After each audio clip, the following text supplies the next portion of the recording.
मैत्रेय करंडक प्रस्तुत वक्तृत्व स्पर्धा 2023। माझे नाव प्रीती रवींद्र चांगुडे, विभाग नाशिक, केकेवा कॉलेज ऑफ फार्मसी येथील विद्यार्थिनी। डोळे मिटून जी प्रेम करते तिला प्रेयसी म्हणतात. डोळे उघडे ठेवून जी प्रेम करते तिला मैत्री म्हणतात.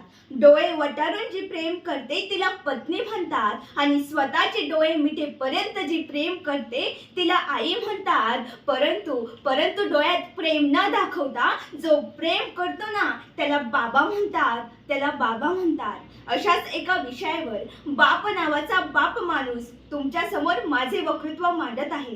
खरंच कळलाय का हो या बाप नावाचा अर्थ? स्तंभ, प्रत्येक वादळात काही न बोलता खंबीरपणे उभा राहणारा.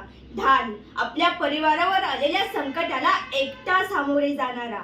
ती व्यक्ती जो आपल्या परिवाराला खुश ठेवण्यासाठी काहीही करू शकते. आपल्या मुलांच्या लग्नासाठी स्वतःच्या चपला झिजवणारा. डोळ्यातील अश्रू हळूच पुसून चेहऱ्यावर हास्य दाखवणारा. खरंच कळलंय का हो हा बाप नावाचा बाप माणूस?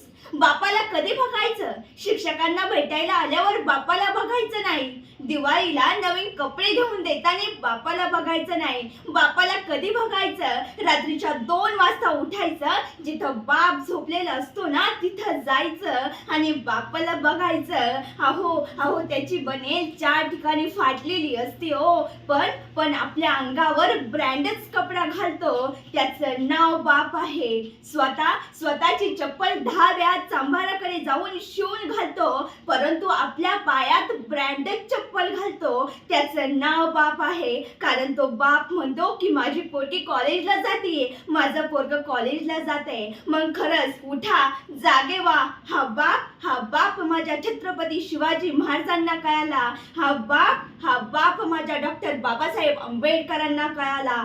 हा बाप माझ्या छत्रपती संभाजीराजांना कळाला. मग हा बाप आपल्याला खरंच कळलाय का हो?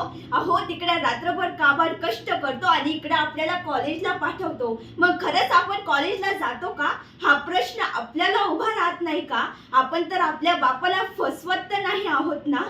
अहो त्या बापाची पोरगी पळून गेली ना, अख्खा समाज त्या पोरीच्या विरोधात उभा राहतो. परंतु हा बाप नावाचा बाप माणूस पोलीस स्टेशन मध्ये जातो आणि पोलिसांना विनवणी करून सांगतो की माझी दीदी तशी नव्हती हो, माझी छकुली तशी नव्हती. मग खरंच आपण तसं नव्हतो का? हा प्रश्न आपल्याला उभा राहत नाही का? अहो या बापाचं आणि मुलीचं नातं काही वेगळंच असतं. बाप कधी स्वतःला चप्पल देणार नाही, परंतु पोरीला शूज घेऊन देणार. स्वतः सायकलवर कामाला जाणार, पण पोरीला स्कूटी घेऊन देणार. तिला बोटाला धरून चालायला शिकवणार. खांद्यावर बसून अख्ख्या बाजारात घेऊन फिरणार. तिच्या लग्नासाठी एक रुपया जमा करून ठेवणार. तिच्या लग्नामध्ये फेटा घालून अख्ख्या मांडवात फिरणार आणि अभिमानाने लोकांना सांगणार की पोरीचं कल्याण झालं.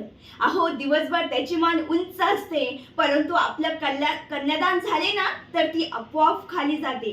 दिवसभर त्याच्या डोळ्यात एकही अश्रूंचा थेंब नसतो, परंतु आपली गाडी त्या मांडवातून निघून गेली ना तर खांबाच्या पलीकडे जाऊन एकटा रडतो. त्याचं नाव बाप आहे.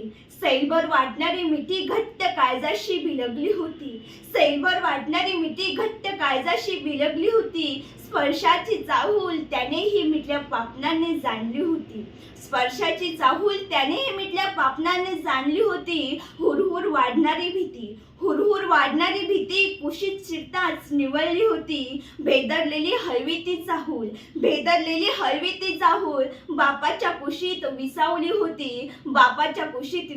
होती. खरंच या बापाची तुलना कोणत्याच नात्यासोबत करता येणार नाही. हा बाप माझ्या छत्रपती संभाजीराजांना कळाला, म्हणून शत्रूला ओरडून सांगत होता की चाहे मेरे शरीर के टुकड़े टुकड़े कर दे, लेकिन ये स्वराज्य मैं तेरे चरणों में मैं नहीं रखूंगा, क्योंकि ये स्वराज्य मेरे बाप का है.